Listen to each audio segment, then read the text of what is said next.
Welcome, everybody, and thank you for being so numerous here with us today. Welcome to this session on streamlining services, presenting a new initiative to grow services trade.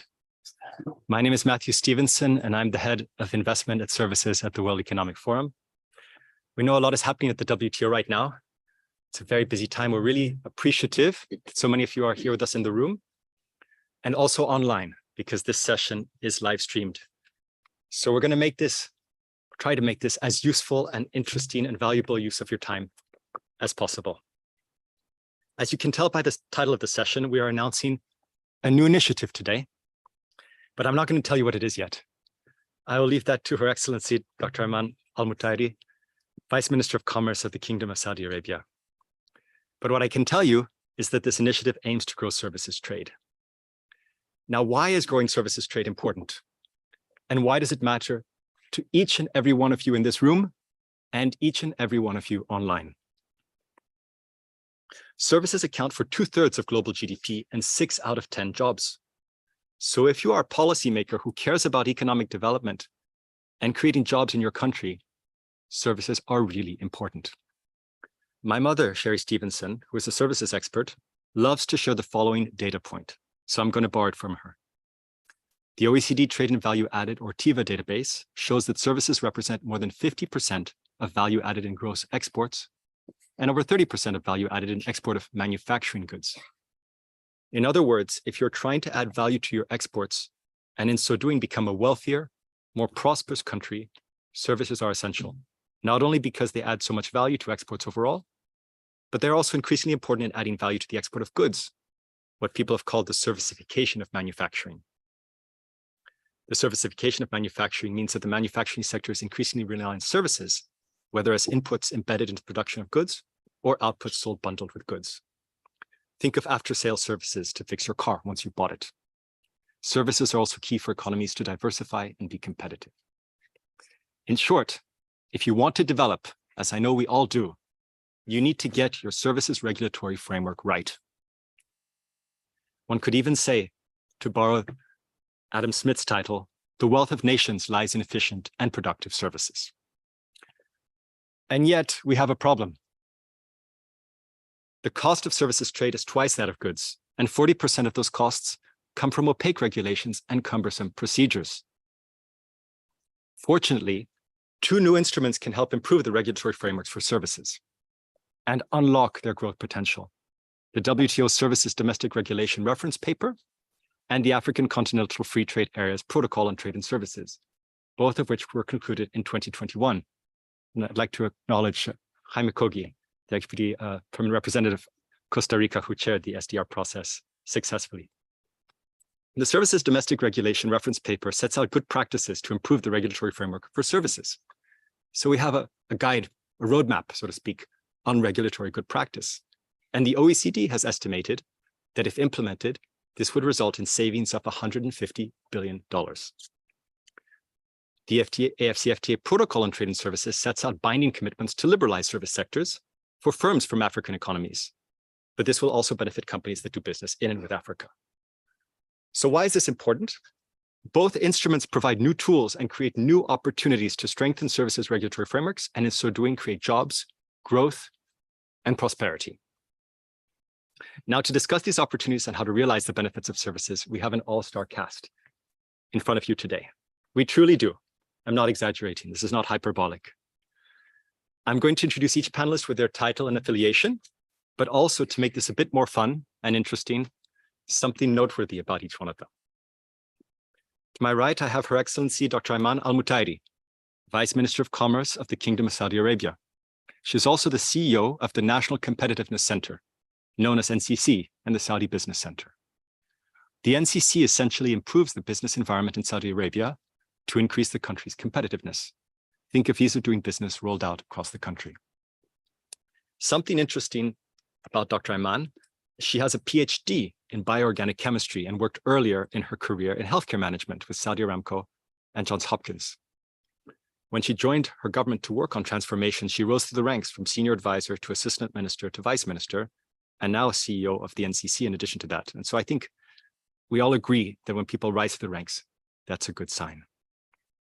Earlier today at the World Economic Forum, Dr. Ayman and my president, Borge Brende, signed a new agreement to collaborate on services, and I'm looking forward to when she shares that information in due course. Mohit Bashin, at the end there, is a partner and global co-lead of the economic growth practice at KPMG. So while he sits in India, he has global responsibility at KPMG for helping countries with economic growth, which is a pretty big responsibility.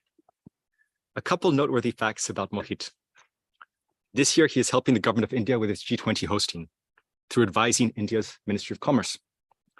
Mohit also had the vision to see the potential of the WTO Services Domestic Regulation Reference Paper as a driver of economic growth. So while KPMG is already a partner of the World Economic Forum, we additionally signed a knowledge partnership agreement between his team and mine to work together on services reforms. We feel lucky to have him as a partner in this effort. Pierre Sauvé, to my left, is a senior trade specialist in the Geneva office of the World Bank's Trade and Regional Integration team. The World Bank has agreed to collaborate with us on this initiative, for which we're really grateful. Earlier in his career, Pierre worked at the OECD, at the GATT, now the WTO, where we are, at the Bank for International Settlements, at the World Trade Institute, has taught at Harvard and LSE, and negotiated trade agreements for Canada, including NAFTA. It's no exaggeration to say he's one of the leading minds in the world on services. I think he's edited or authored more than a dozen books on the matter. A couple noteworthy facts about Pierre. He represents the World Bank at the G20 Trade Investment Working Group. He's considered one of the most skilled writers and editors. He lives in Versailles, which sounds very fancy, and I'm hoping for an invitation someday. Last but not least, Janos Ferenc is a trade policy analyst at the Trade and Services Division of the OECD. The OECD has also agreed to collaborate with us on this initiative, for which we are again very grateful. Janos is responsible for the OECD's Services Trade Restrictiveness Index, or STRI, which helps us understand what is happening in terms of services regulations. This is fundamental, as we need to know what is happening in terms of regulations if we are to improve regulations. A couple noteworthy facts about Janos. In addition to services, he works on the impact of AI on trade and economic development, which I think is really interesting, and I invite him to share those insights with us in the course of the conversation. Janos is originally from Hungary and a lawyer by training. In fact, we have a very nicely balanced cast because we have a scientist, an economist, business administration expert, and a lawyer. Let me just note that our colleagues from the AFCFTA Secretariat also support this new initiative, and it's coordinated with and through them, although they could not be with us physically today.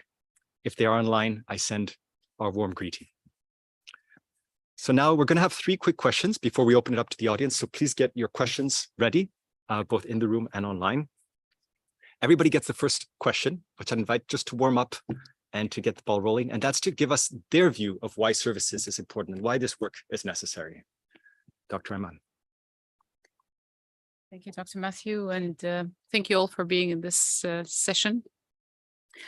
I'm getting used to coming here now every year. Last year, I was also here talking about a different topic, but last year I had more private sector sit on the panel with me. And I think this should be a tradition where we have the government to facilitate for the private sector, but we're doing most of this work for the private sector. So thank you again for being here. And I think this is a topic that is close to my heart. We've been talking about trading and services for quite some time. But both Dr. Matthew and I had a little dream in the beginning of this year to say, let's do something with the World Economic Forum, Saudi Arabia, and use us as your, laboratory to pilot some of these initiatives. And why is services important for Saudi Arabia? Well, as all of you know, Saudi Arabia has been going through its transformation program, a flagship program called Vision 2030. Started 2016. It was supposed to end in 2030. However, I think that's only one milestone, and we'll go beyond that. We're not just going to stop there. It's an accelerated program. At the heart of this Vision 2030 program, we have also announced that we are going to be working on services and trade of services. And what does that mean to the kingdom? Saudi Arabia has been dependent on oil and gas for many, many years. And one of the initiatives that we have announced during the Vision 2030 that we want to wean off the economy away from oil and gas into different sectors. And we'll talk about some of the sectors, and I will mention specifically 10 today. And for a transformation program to have 10 sectors in focus, new ones, additional to the economy, that's huge. And each of one of these sectors will have services attached to it. So why are we talking about this, and why now are we talking about trade and services and have this collaboration that we will announce at the end of the session?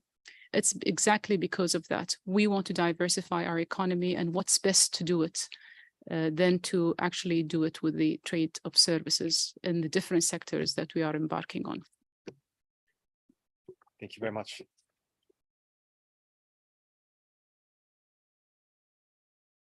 You have a lot of experience. Why are services important?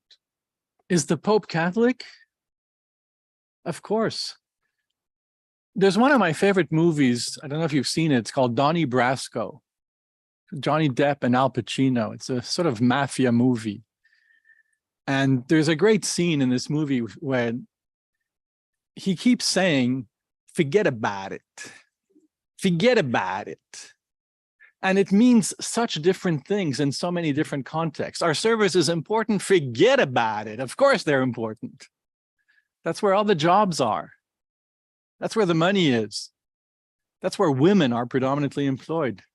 That's where young people born digital work.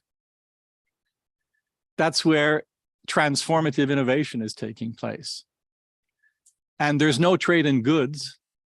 There's no consumption of anything we buy, produce, sell, trade, invest in without services. Are services important? Forget about it. Thanks. And of course, film is a service in and of itself, and transportation is a service in and of itself. And I think we're all going to go watch that movie after this. Thanks, Pierre. You should. Great film. Mohit. Matthew, first of all, thank you so much for the opportunity. I'll try to bring the practitioner's perspective, because as a consulting professional, I have the privilege of working between the government and the private sector, which I call it as an intersection. Now, when I look at the economic growth, how do we really create those economic activities in different parts, whether it's a developing or an emerging economy? We have a couple of options. One is we leverage our natural resources, we leverage agriculture, or we leverage the manufacturing capability, or we leverage the services capability. Now, I see this as a multiple time X multiplier when we look at leveraging services as a capability to create an economic activity in any economy. And this goes without saying, the scalability, the importance of creating the high paying jobs is unparalleled when we are focusing on services. Matthew. Thank you very much. And in fact, economists sometimes divide the world in a primary resource-oriented sector, a secondary sector of manufacturing, a tertiary sector of services. But it may make a lot more sense to think of services as blended in everything else and as enablers of the primary and the secondary sectors, the agricultural sector and so forth. Thank you. Janos. Thank you, Matthew, and thank you also for inviting the OECD to this important conversation. And it's very difficult to come as a last speaker on this, because I fully agree with Pierre on this. I think most people here in this room are converted in a sense. So we are preaching to a choir in the sense of why services are important. But maybe I just want to take a step back and to recognize that if we are to look at trade in services more generally, what we see is a rather complex puzzle, which in this entire international trading system is affected by different factors. On the one hand, we see very different kinds of services, different business models, but we also see different kinds of regulations, both on the multilateral level, but also domestically and behind the border. And again, we also see a huge implication of digital transformation, which makes it a lot more difficult to keep up with all these developments, hence adding to the complexity of what we see. But despite this complexity, I think where really the benefits lie is that if we are to solve this complex puzzle, the benefits or the gains from it will be tremendous, both in terms of economic growth, competitiveness, employment, and more inclusiveness. Thank you, Janos. And you touched on digital transformation. I think it's a theme that we'd like to get back to, and its impact on services. I think that's fundamental for everyone here today. But so I gave the panel sort of a softball question. They couldn't get it wrong to open up the conversation, but now it's going to get a bit tougher. So now we know it's important. What are we going to do about it, right? How are we going to unlock the potential that Janos and everybody else just spoke about? Let me turn to Her Excellency, Dr. Ayman again. We plan to collaborate in this space to try to unlock the potential of services. Could you please share a little bit about our planned initiative? Okay. You said it was a tough question, but I think it's a very easy one because now we throw the ball in the World Economic Forum court, because that's why we signed this agreement this morning. It's a partnership agreement between Saudi Arabia and the World Economic Forum, not only to serve Saudi Arabia and the services sector, not at all. It's actually to serve the region, but also globally. We are true believers, and we talked about this morning, that for us to change our regulations, to unleash potential, to remove red tape is one thing. But if our neighboring countries or other countries in the world don't do the same, we will not be able to exchange that trade with any other country. So the purpose of this agreement is to understand where we are at today and who do you want to collaborate with in the trade of services, and how can we help other nations as well develop with us, whether it is in the East or the West or Africa, you name it. So today we have signed an agreement called Streamlining Services. And what we intend to do is to again embark on our promise that we are going to achieve our Vision 2030, and services sits in the heart of it. Strategies for manufacturing and services do not actually compete with each other, but they do actually complement each other. As Pierre has just mentioned, every good that you produce will have a number of services around it, whether it is inside your country or others. I mean, I was just looking at the value chain for e-commerce. If you want to purchase a bottle of perfume, say from any country, a neighboring country around you, from the minute you actually start producing it, with all the transactions that happens, whether it is insurance or payments or transport or distribution centers, these are all services. Customer service centers, these are all services. AI, and we've talked about this, and this is something that is mind-boggling, and we have to talk about it a little bit more during the session.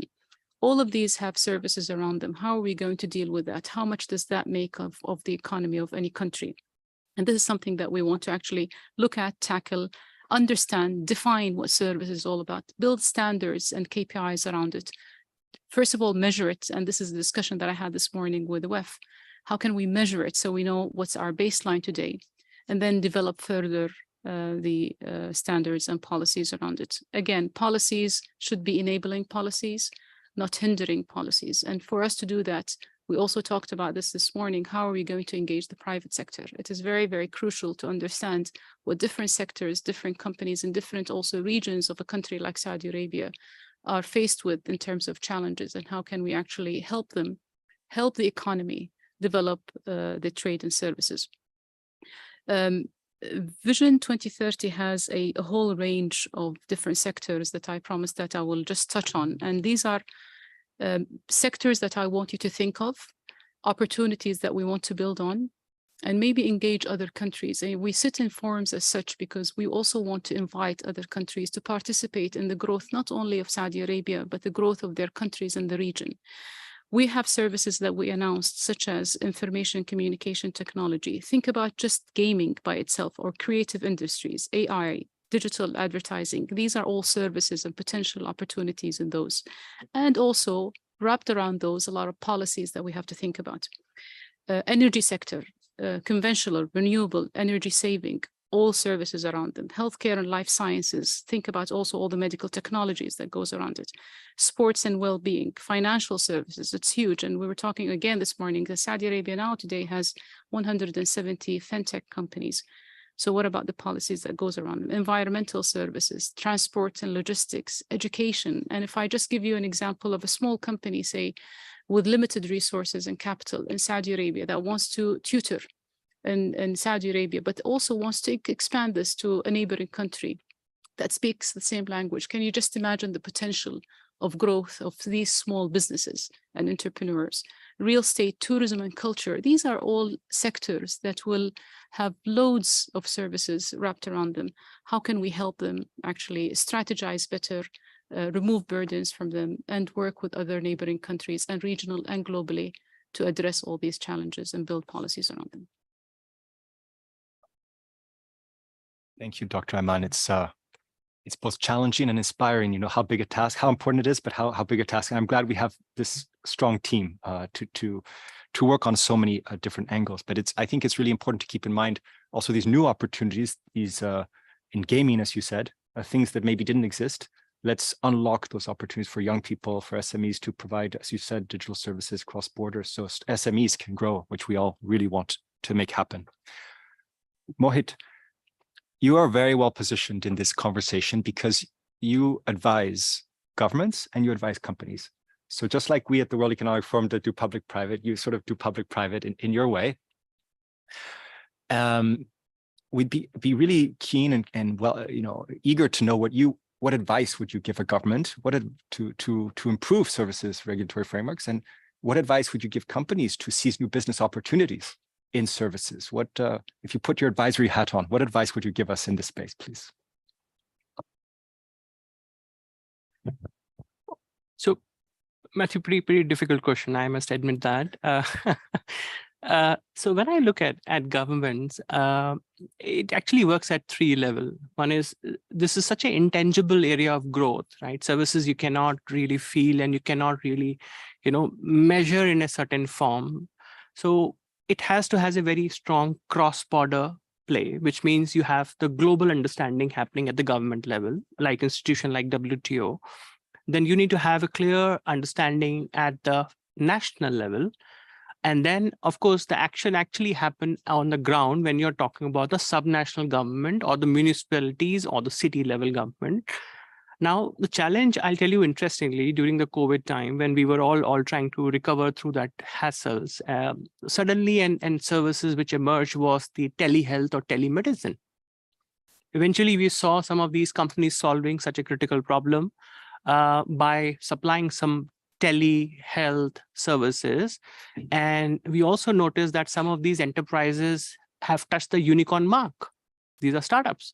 But there was a big hassle when I was talking to these companies that what if one government officer come up with the regulation and say, I don't understand this, and this entire industry get wiped out overnight. Look at the fear of someone helping us to survive through that complication, and also living at the same time the fear of a regulation, which possibly government may not be able to appreciate at that point. So certainty is certainly a very, very important element which government has to give, because services is a sector which is going to evolve 10 times faster than goods as a subject. And especially you will keep on hitting several challenges, such as, we all know the ChatGPT challenge. It's still starting. AI is still starting. We don't know how this will unfold and how this will impact, especially the services as a sector. So uncertainty will remain. Now, the point is, can we make these 3 different levels talk to each other, which is the international, national, and subnational talk to each other? Now, if they are talking in one side without the industry, you cannot clap. Right? It's like this, right? So it's very, very important for governments to get the first-hand perspective, or rather take the input or the advice from the industry that how do you see us shaping the regulation? And it's happening. And I have been working with some of the governments wherein governments are very progressively even moving a step further. They're saying, we don't want to regulate you. You please tell us your own self-governing mechanism, which gives us a confidence that you are not complicating your own industry. I mean, this is a beautiful thing. Government is telling the industry that you tell us your governing mechanism, rather than we coming up with the legislation which will put all of you into the risk. So now it's the intersection between the three levels and an interplay between the industry and the government, which can only solve especially complex subjects such as services. Matthew. Thank you, Mohit. And that was very interesting what you said at the end about regulation. I know it's sometimes a risk to over-regulate or to regulate too quickly, but you need regulation, enabling regulation. But what is the right time at the right pace to bring it in so it's effective and doesn't stifle innovation, but actually promotes, predictability and all that. And so maybe that's something to get that recipe right is really tricky, but by working on public-private collaboration, that's the only way to do it. That's the only. Pierre, just like Mohit, who has experience working, advising so many governments, you've been working with governments your whole career on improving services trade. Of course, enabling firms to undertake services trade. From all your deep experience, key lessons learned, looking back, and now most recently at the World Bank with advisory projects and lending projects, what do you think needs to be done to successfully grow services trade? Your question makes me feel very old. Was that deliberate? Before I answer that question, I just want to maybe share a couple of lessons, which indeed my long trajectory in this space have taught me. Because engaging in services negotiations, in conducting service sector reforms, in helping governments tackle a sector that is incredibly diverse. And each sector has its own complex political economy. If you just think of transport and think within transport of the differences between aviation and maritime and rail and land and bus and taxis, and you multiply that by 150 sectors or so on, it's just a very complex agenda. So my first lesson is, if you plan a career in services trade, make sure you have lined up a good psychotherapist, because there will be many moments in your career when you need to vent some frustration at the very slow pace at which things seemingly progress. And again, it's a political economy story.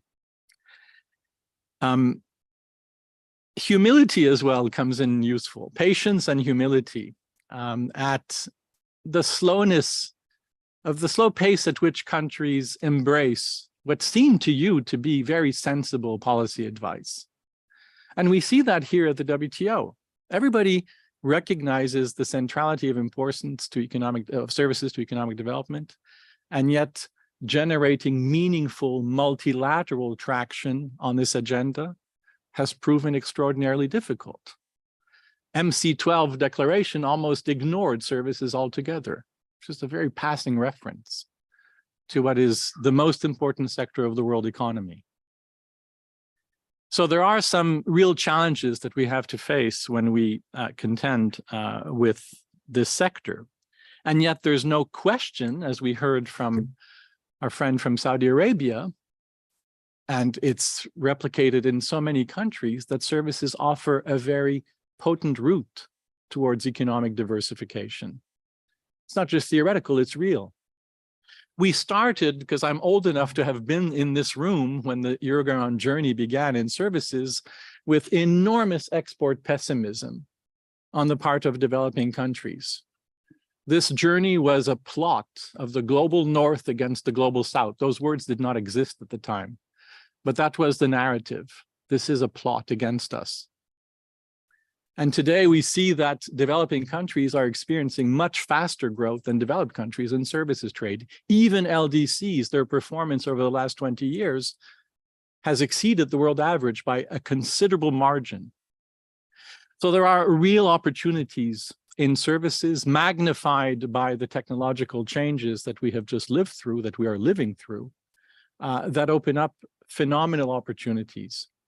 Services are ubiquitous. They are everywhere. And if you get your policy right, they're going to feed into anything you produce. You can have a comparative advantage that has nothing to do with services And yet your services infrastructure and the quality of the regulatory framework governing services in your economy, even if you don't export any of them, is going to have a fundamental impact on your competitiveness in world markets. So it's that journey that we've been on for 30 years. It's been a slow journey. It's been a frustrating journey, but it's a journey that is still gaining traction at the domestic level. We at the World Bank work primarily at the domestic level. And I'm a domestic optimist, even as I am a disillusioned multilateralist. It's very difficult, seemingly, to progress this agenda in this house, unfortunately. But countries are practicing a lot of the right things domestically. The question is, how do we migrate that domestic benevolence on a global scale? How do we scale that up so that there are economies of scale in rulemaking that promote development outcomes favorable to all? Then finally, my last observation is services are central to tackling the biggest challenges we face as a humanity. And these are serious challenges. Services are central to pandemic mitigation. Services are going to be critical to climate change adaptation and mitigation. It's one thing to have access to, alternative sources of energy. It's quite another to actually install and operate them. That's all a service agenda. So we have very exciting agendas ahead of us, I think, in climate, in energy, in logistics, in actually thinking in a system that is predominantly thought through the prism of trade and goods, how we can build a services narrative that is complementary to the reality of goods trade. Services still account for a lesser share of aggregate trade than do goods, and yet there is no such thing as goods trade without an efficient service infrastructure. So let's think in those terms, and if we can embrace that reality, and I think, I'm seeing it at the domestic level, what will it need to translate that traction, that buy-in into multilaterally brokered outcomes that are beneficial to all countries that are in this room? That, I think, is the challenge that we face. Keep it for the next question. I think in the course of the conversation, after we finish this round, I think I'd invite you to have further thoughts on how to translate that domestic optimism into multilateral cooperation. If you have suggestions, I mean, we do have the experience of the Services Domestic Regulation Joint Statement Initiative, and I would invite Jaime Kogi maybe to make a comment if he wishes later on. But I think that since we are at the WTO, it would be interesting and useful to hear your thoughts on that journey. Janos, thanks for being patient. Many of our panelists have spoken about the transformative effects of digitization and the digital economy on new opportunities for cross-border digitally enabled services trade. But this is a tricky space because it's moving quickly, as Dr. Iman mentioned as well. You want the right regulations, as Mohit mentioned, but to make safe, make people feel safe and so forth, and make sure things are done in the right way. But you don't want to close off the growth of this new sector and these new opportunities to provide, as Dr. Iman mentioned, for SMEs to export services cross-border and thus grow. So how do we get this right from your perspective? What's the right regulatory mix in this space to enable digitally provided services? Well, that's also a very tricky question, and I think there are different recipes that lead to a favorable outcome. I think what I would like to highlight as a first thing is that digital transformation by itself gave a huge boost to trade in general, and particularly to services trade. And if we look at just the statistical evidence, we see that in 2020, for instance, about 25% of global trade was digital, and this share is increasing, particularly in developing countries. And digital trade, as we also heard, is increasingly more services oriented. And those of you who have seen and read the WTO World Trade Report this week, you have probably remarked that digitally delivered services have grown by an average of 8% annually between 2005 and 2022, which is twice as much as all the other services sectors. So just to give you a sense of the pace at which digitalization is transforming services. And it's also important, I think, to note that services become much more tradable thanks to new digital technologies. And we know that some sectors are particularly prone or particularly suitable for being digitized, and communications sector or financial services, telecommunications are all sectors which have benefited a lot from new technologies and being able to access new markets through the presence of more internet connections. For instance, if you look at communication services, we see that the level of tradability of this sector has tripled over the course of the past 2 decades.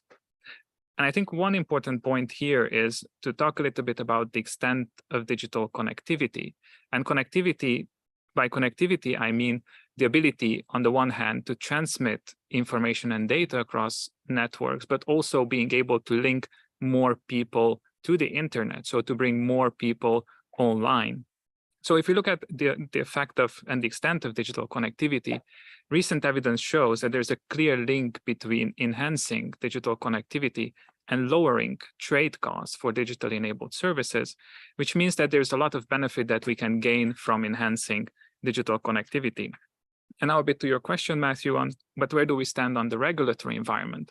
Now, that's a little bit difficult because finding the right balance between, on the one hand, how we enable more digital trade and services crossing borders, but at the same time addressing some of the challenges that this rapid pace of digitalization brings, for instance, in terms of protecting personal information, cybersecurity, and all the related concerns that are more amplified by the larger volume of information crossing borders.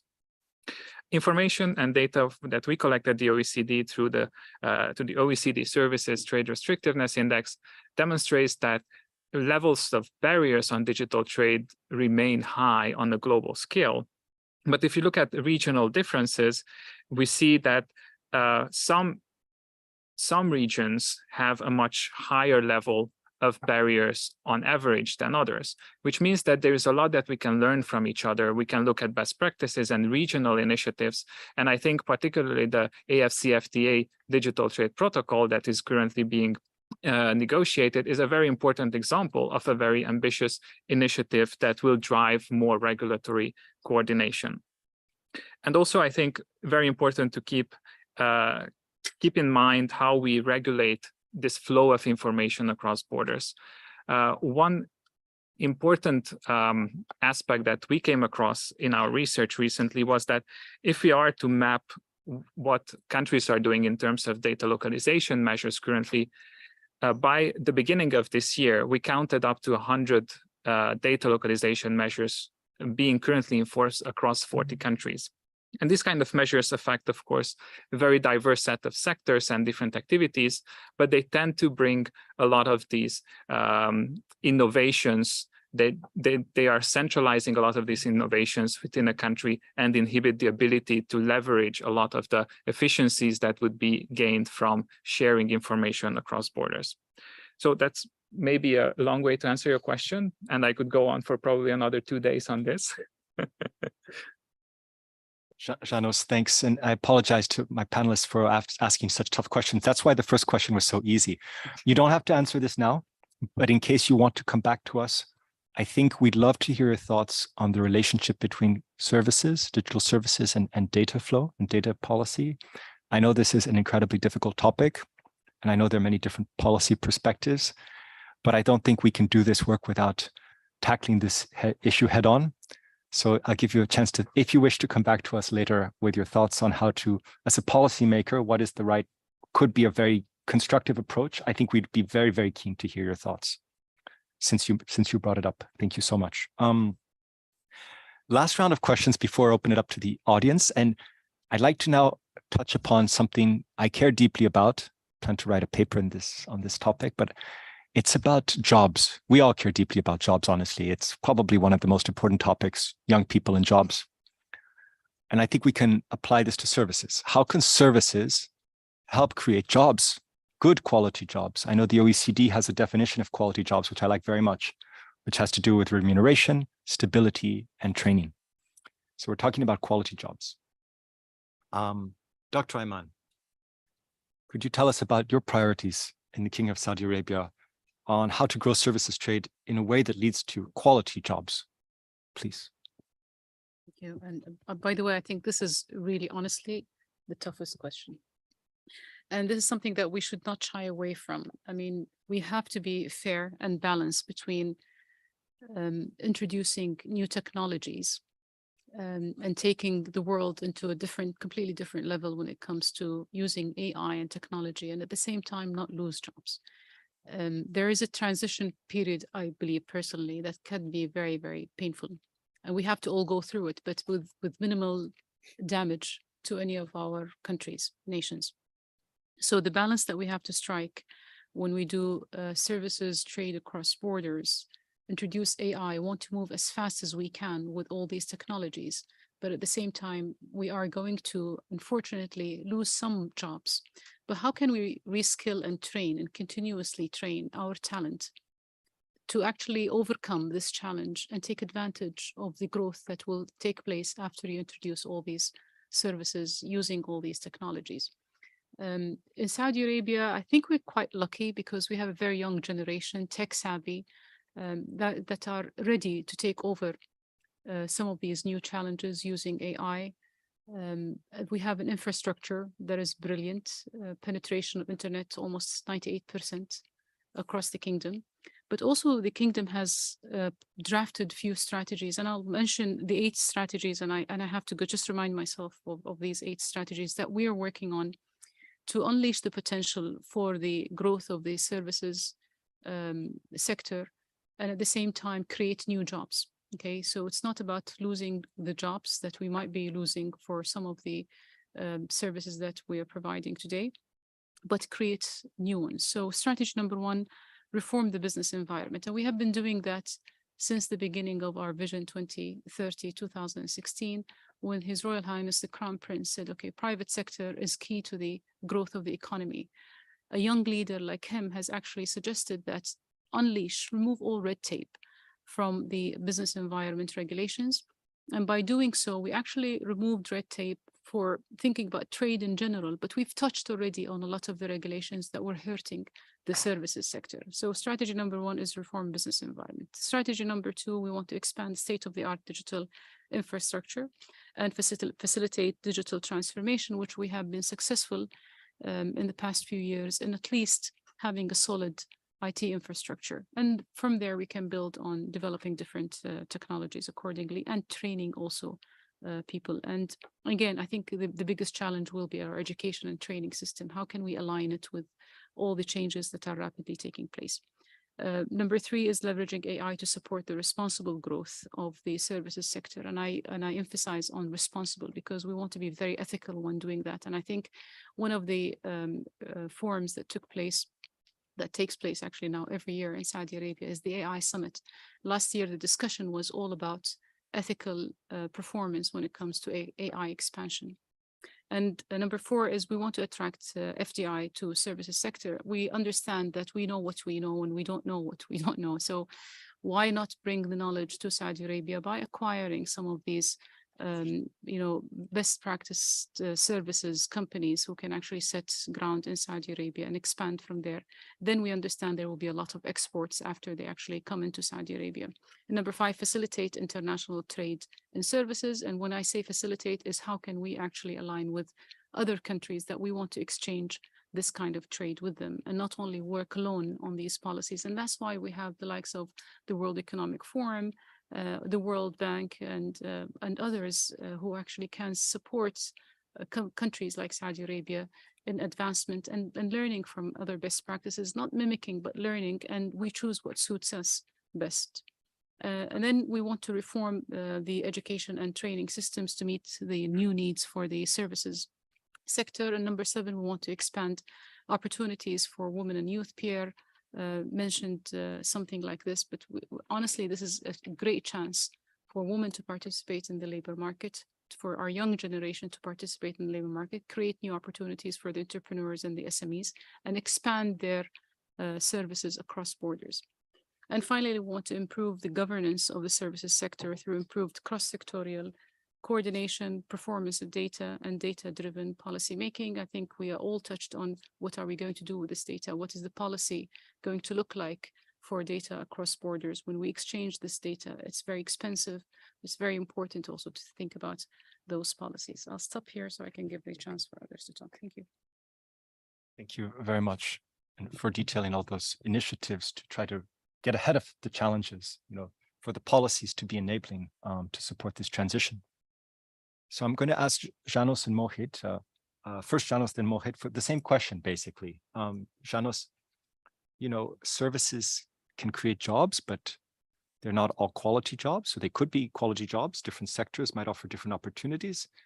There might be some job loss, some job creation. Like, what should be our strategy here for services to grow quality jobs? And how should we also think about foreign investment, foreign competition in this mix, please? This is a very important question, and thanks for raising it.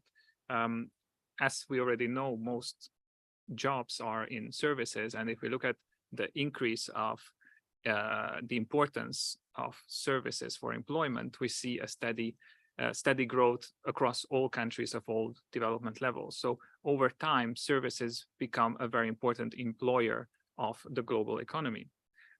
One challenge I think that we face is particularly the scarcity of detailed data that would allow us to better understand the exact impact of services trade on employment. And of course, there are differences across countries and sectors.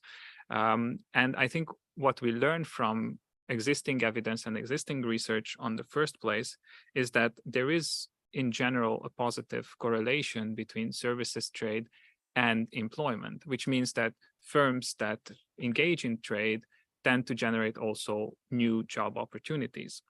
Now, the question I think that we also have to think about is how are these new job opportunities shared across different skills levels?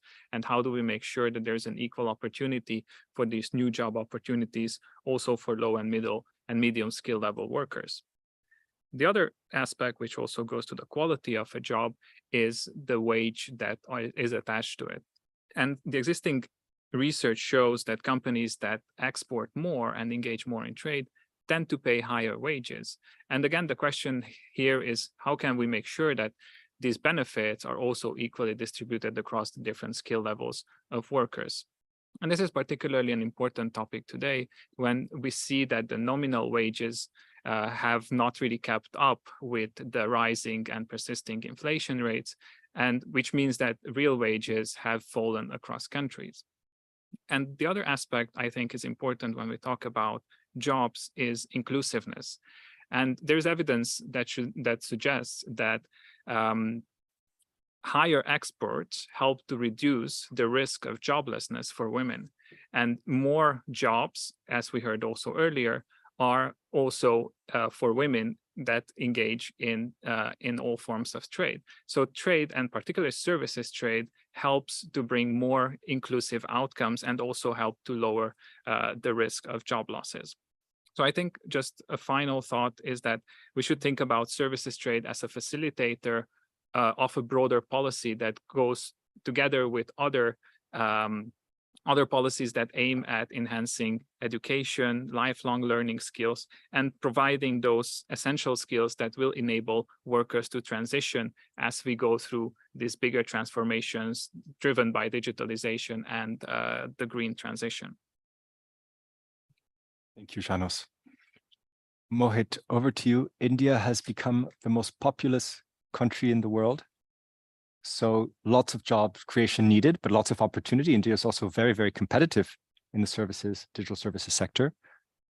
How do you recommend to policymakers to create quality jobs?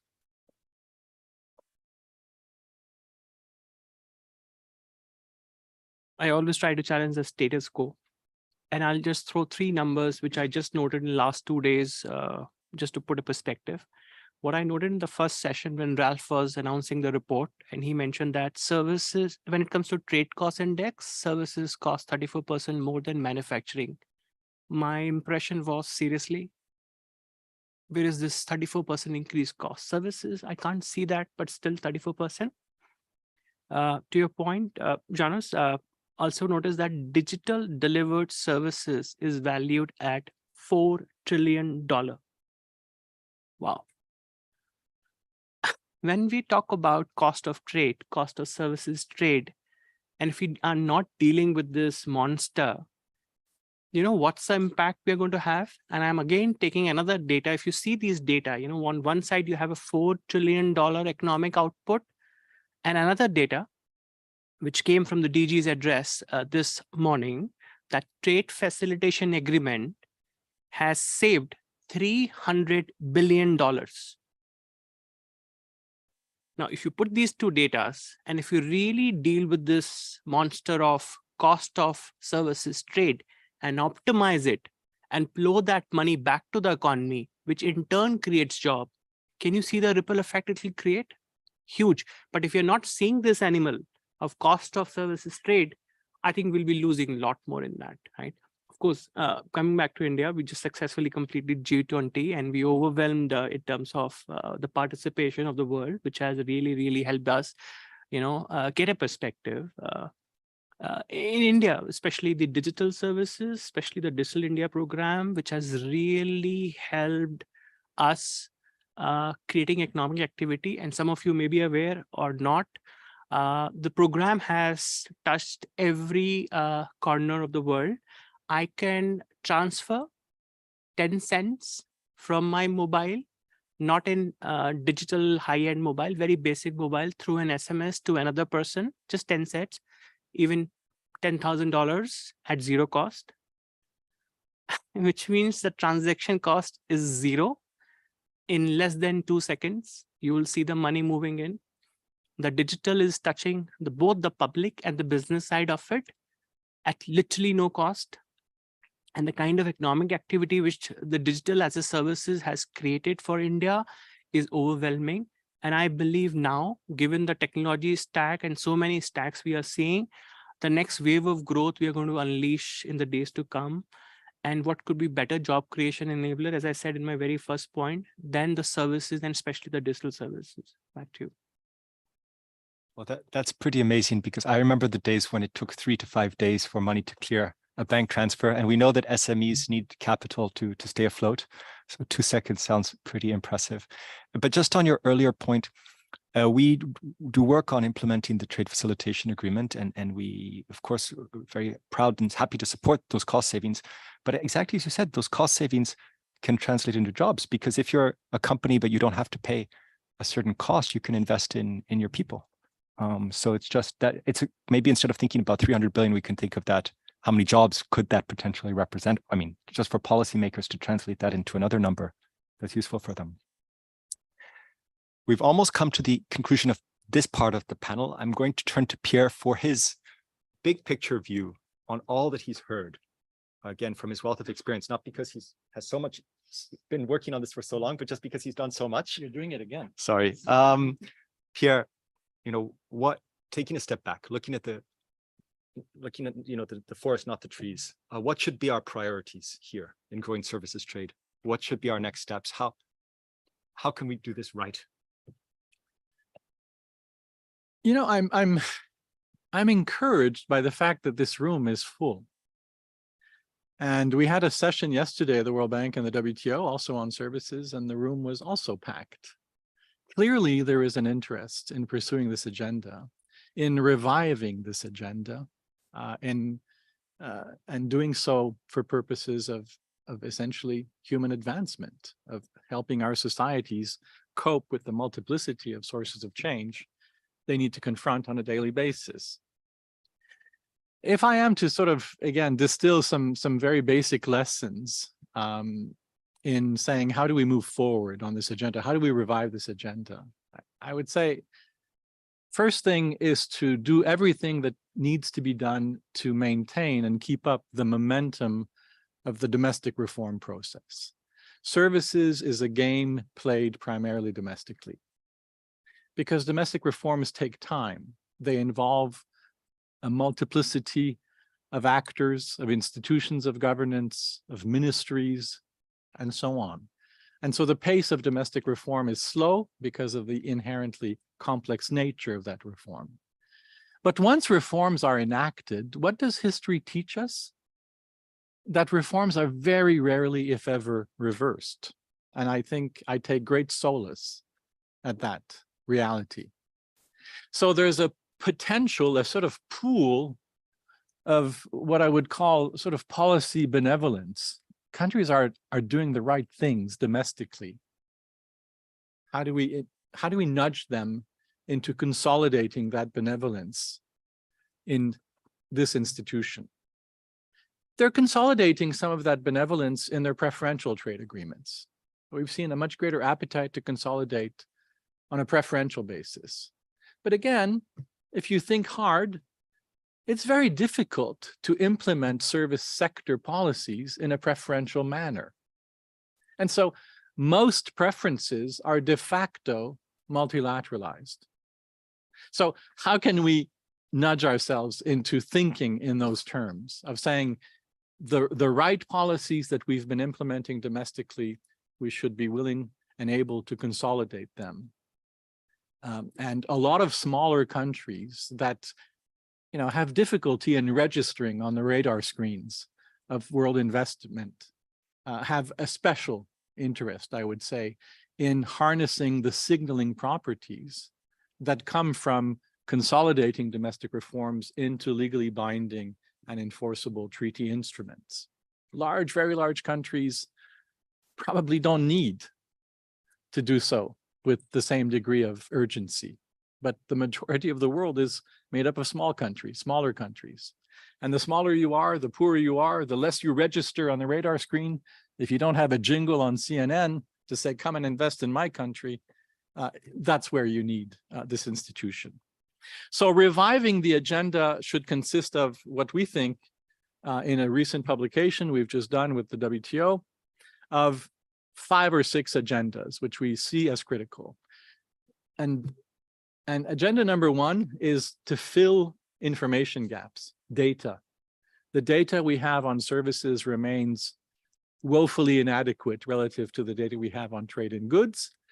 And those deficiencies fuel a higher degree of policy precaution than should otherwise be. What gets measured, gets done. If we can measure things more accurately, that will induce a capacity to say, this is the impact that these policies are going to have. We're going to be able to inform policymaking in a much better way. So agenda number 1 is just investing the time and effort in scaling up the various databases on trade and services by mode of supply, on bilateral trade in services, on investment in services, trade by foreign affiliates trade. There's a multiplicity of agendas on data that needs to be filled.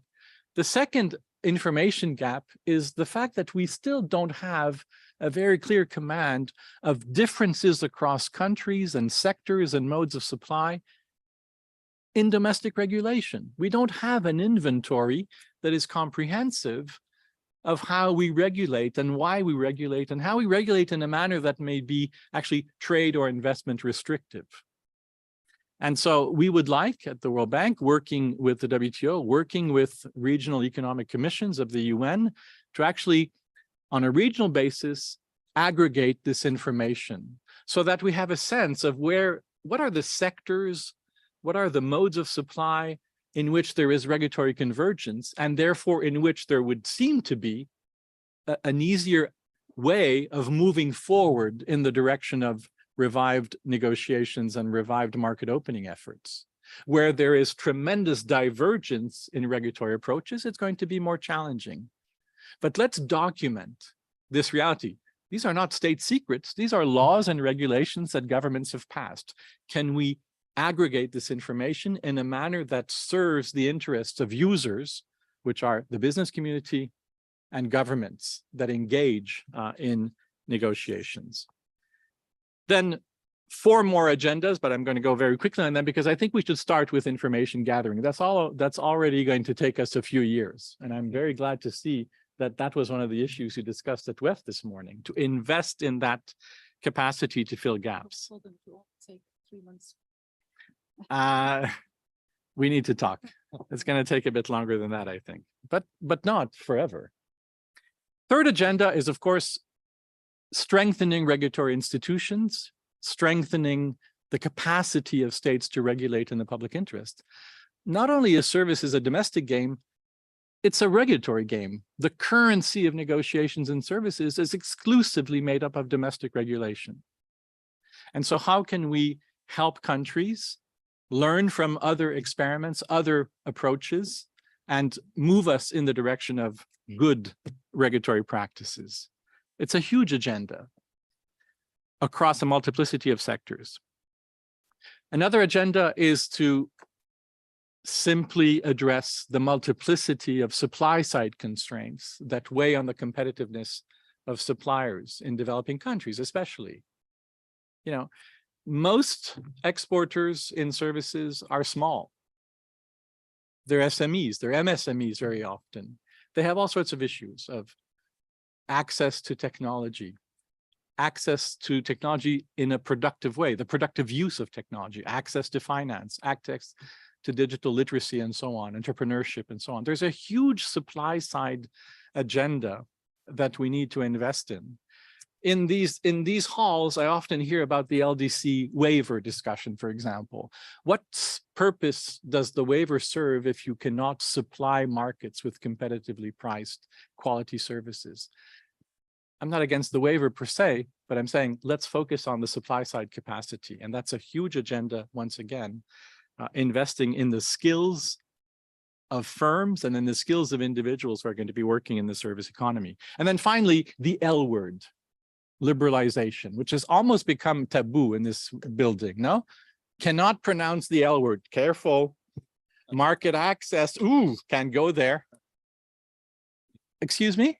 This is why this house was built, because there's an Everest of evidence to suggest that trade and investment liberalization produces benefits when it is done with sound domestic regulation.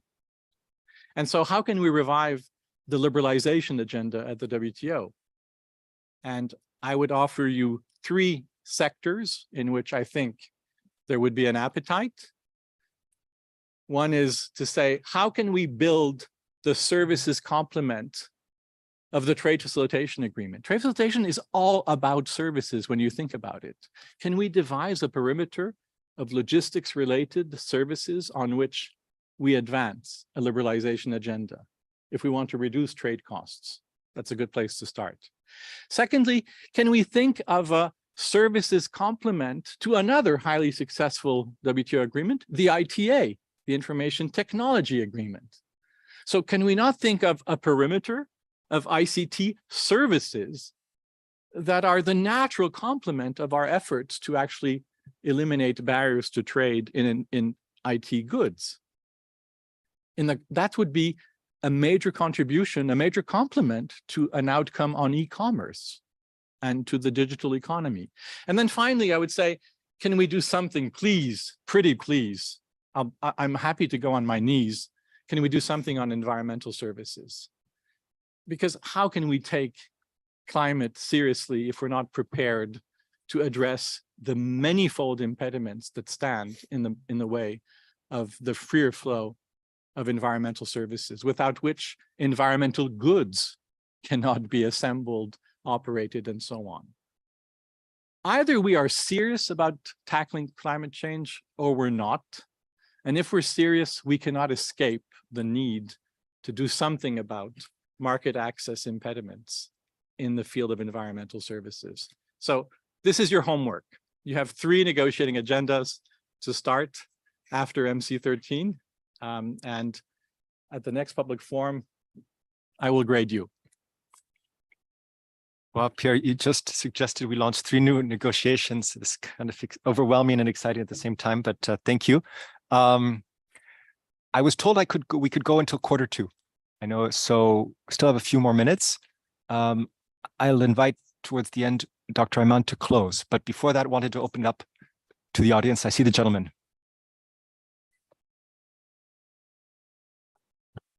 Thank you. Would you mind introducing yourself first, please? Okay. Thank you so much. Thank you very much. My name is Khalid Hanafi. I am currently the Secretary General of the Union of Arab Chambers, representing the private sector in the Arab countries, which is a private sector position. I'm a former minister in Egypt, Minister of Supply and Trade, so I have the two hats. I will ask a naive question. Why shouldn't we go back before 1986, when we engaged services in the negotiations side by side with goods, not to talk about service liberalization? Because actually, we cannot separate now services from goods. And instead, we should start negotiating the liberalization of products that includes goods and services. In the discussion over here, we were talking about the information. How can we gather information about services?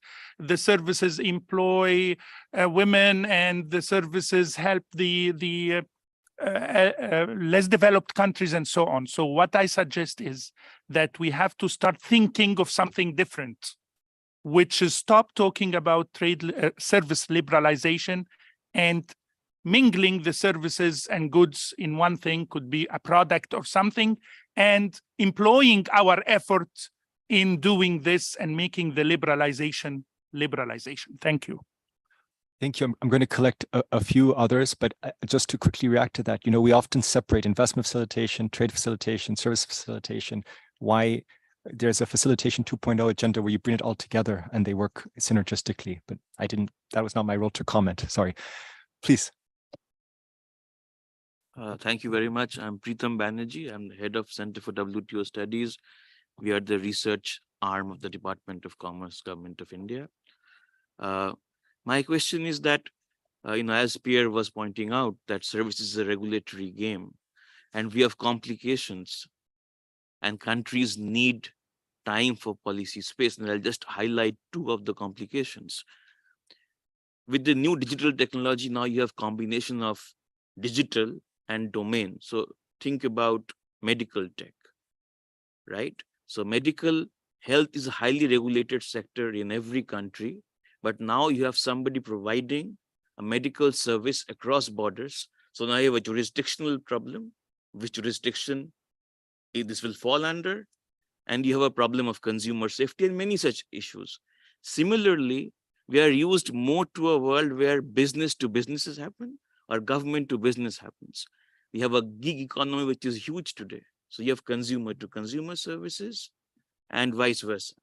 So the level of complications that are opening up are very significant, and most governments, including the very highly advanced countries in the world, are still grappling with these issues. So the challenge is, I'm not saying it's an impediment, but it's important to appreciate the challenge that governments feel that there is need for policy space, precisely what Pierre said, to make this regulatory journey. So why not focus in the short to medium term on the principles of good governance, rather than on saying liberalize now, commit now, and reduce the policy space that you have, which most regulators will not perhaps be comfortable with. Thank you very much. I'd like to take any more, and then we'll go to the panel. The lady there, and then the gentleman there. Thank you. Hi, my name is Ariana Crawford, and I'm here as a part of the Young Diplomats of Canada group. I apologize. We can't hear you very well. Thank you. Hello, can you hear me? Yes. Sorry, my name is Ariana Crawford, and I'm here with the Young Diplomats of Canada. So I guess my question is, in general, you think of services as person to person. Can you lean into the mic a little bit more, just a little bit? So sorry. Oh, can you hear me now? All right. So I guess when we think of services, we think of like person to person contact. And so with the growth of services and the digitalization trends and other things, I was just wondering your thoughts on the impacts it'll have on immigration trends and policies in general. Thank you. Thank you. And the gentleman there, please. Okay. Thank you for the opportunity. My name is Collins Ezira Kunwosu. I'm the trade ambassador to the International Trade Facilitation Association. Mine is more of a comment, also supporting what the Honorable Minister has just said. I believe we should consider trade from the perspective of servicification and servitization. That way it's easier to measure whatever we're measuring across value chains. We're not trying to separate Siamese twins, as it were.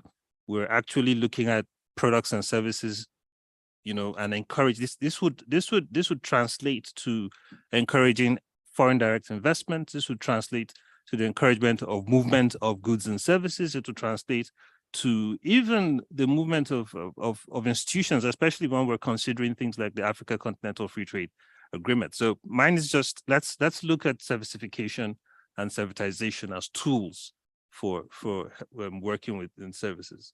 Thank you. Thank you very much. Those were very rich and insightful questions that touched on many different topics. So I'm going to invite the panel to react to any of the questions they felt were particularly that resonated with them, at the same time to give their final thoughts, except Dr. Ayman, who will wrap everything up. So we're going to go with Mohit, Janos, Pierre, and Dr. Ayman. Mohit, please. I'll try to answer the question that the lady asked about the immigration. So a lot of developing or the least developed economies are right now struggling on the issue of immigration, but I believe this digital economy or the digital servicification of a lot of things will possibly reduce the issue of immigration, which we have seen in the last couple of decades, because that's a very easy way for you to create local jobs, bring your people back home, create jobs at a higher income level, which was earlier the problem. So I believe the immigration might move to a different direction is my thing. I definitely have a view on, sir, what you've said about bundling rather than unbundling. But my view is slightly opposite of it, because the problem happens when you bundle things. The scope for you to solve is less.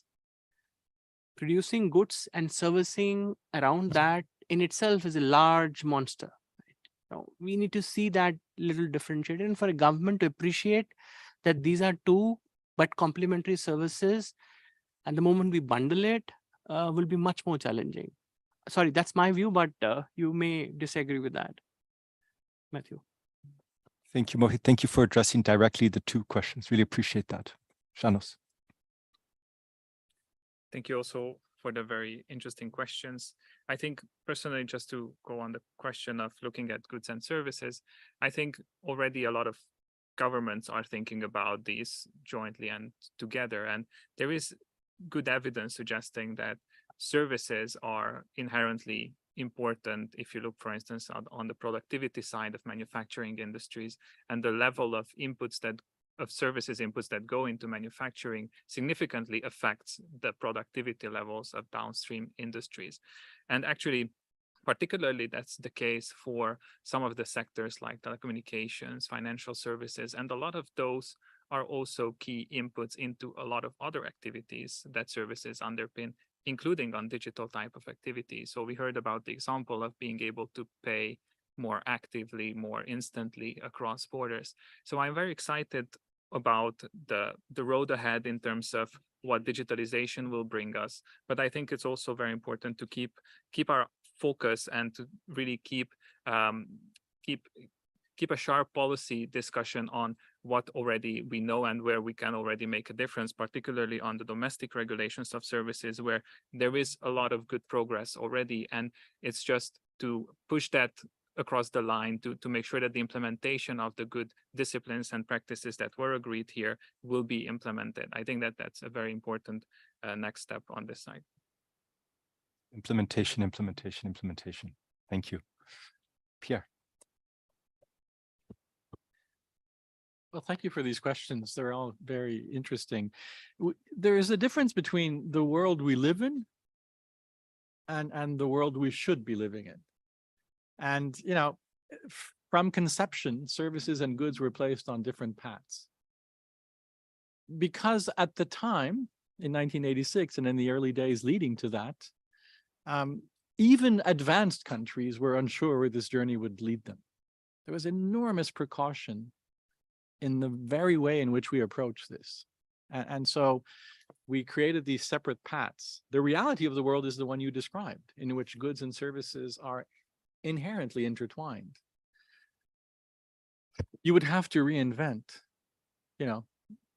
how this institution and how trade rulemaking generally, because even preferential trade agreements have not gone down the route you suggest, however desirable. Please come to see me after the event. I wrote a paper on this, on exploring the scope for normative convergence between goods and services. And I concluded that on balance, it's not a good idea.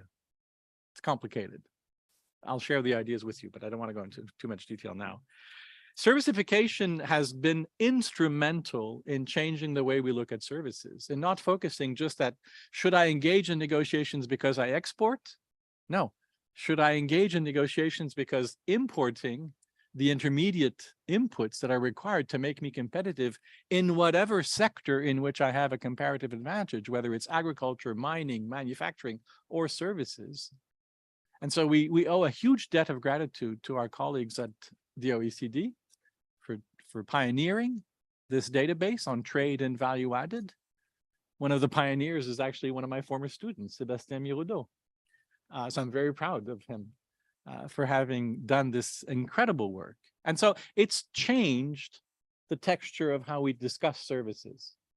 And it may have yet to translate into the negotiating advances we would like, but I think we should not underestimate the degree to which the services narrative is embedding a servicification, servitization, understanding of the links between goods and services.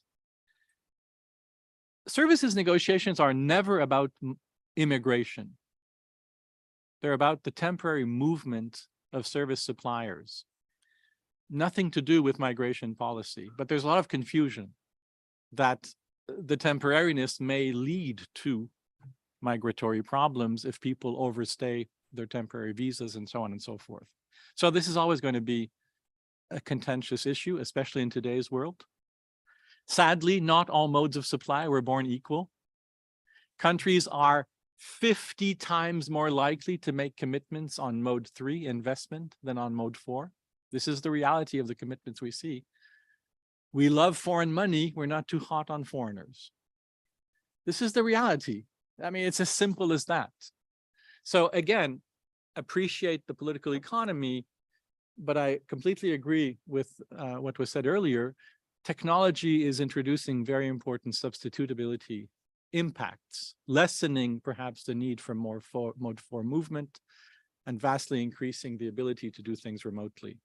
And then finally, Pritam, very good point. I'm not advocating liberalization across the board.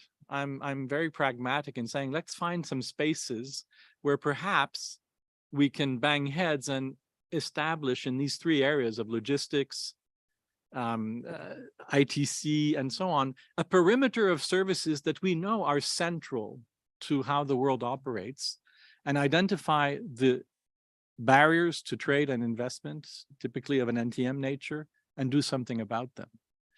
But that does not take away the parallel need to continue to invest in sound regulation, in trying to promote trade facilitating convergence in regulatory approaches, and accepting that in some sectors or on some issues, for example, on cross-border data flows, convergence is going to be extremely challenging. And that's just, again, sorry to be repeating myself, political economy. Live with it. It's there. Ignore it at your peril. Thank you, Pierre, and thank you especially to those very rich questions as well. We've come to the end of our panel, but I'm going to give Dr. Ayman closing remarks so she can wrap everything up. Before I do that, I'd like to first of all thank everyone for being here and your time. I'd like to acknowledge DTG Zhang for being here and his time, and also that China has made some statements publicly recently on the importance of services and services trade and those policy reforms a few weeks ago, as I recall. So just to acknowledge its activity in this area as well. And just to react to the gentleman there, I think it's important we don't leave you with the impression that we want zero regulation. With the STRI, for instance, it goes from 0 to 1. But I don't think 0 is optimal. 1 is certainly not optimal. 0 is not optimal. But I think the premise here is that we may be the regulations may not be working perfectly, and they may be outdated, or they may need simplification or improvement. Streamlining is the word we say. So we can take it from, I'm just going to throw out numbers, from 0.6 to 0.4, but you still want some good regulation, good regulatory practice, not no regulatory practice, just to speak to your point. Thank you on my behalf. Dr. Ayman, please, the floor is yours. Dr. Matthew, and thank you again all for being here. I just actually want to leave you with one thing.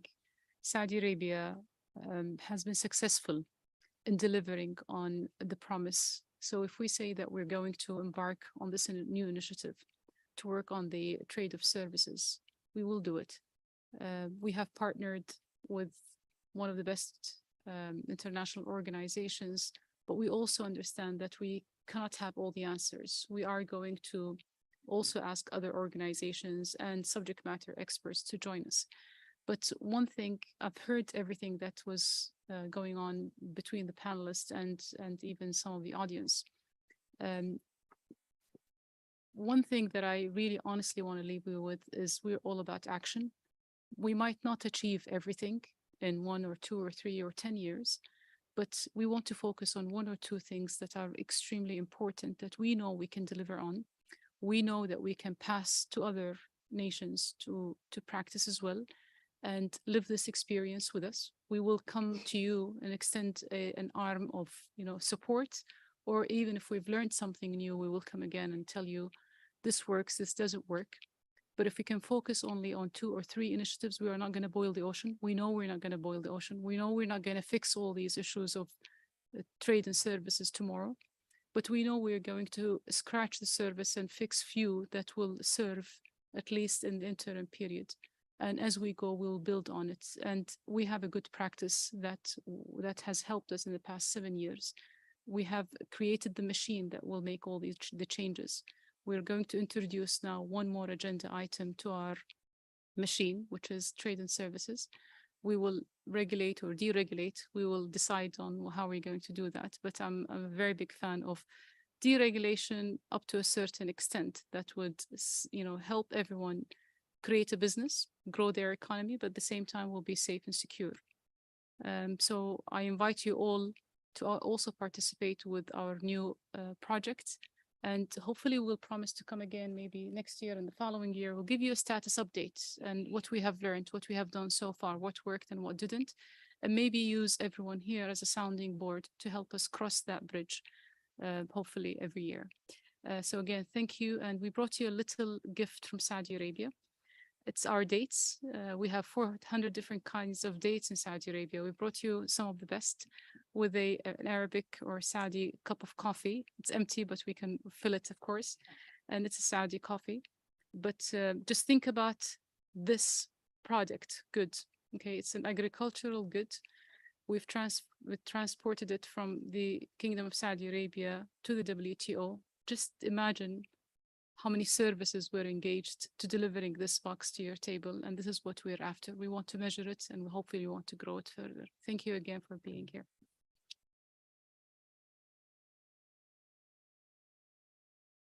Oh, very nice. Very nice example. Thank you. So thank you all for being here. Yeah, that's exciting.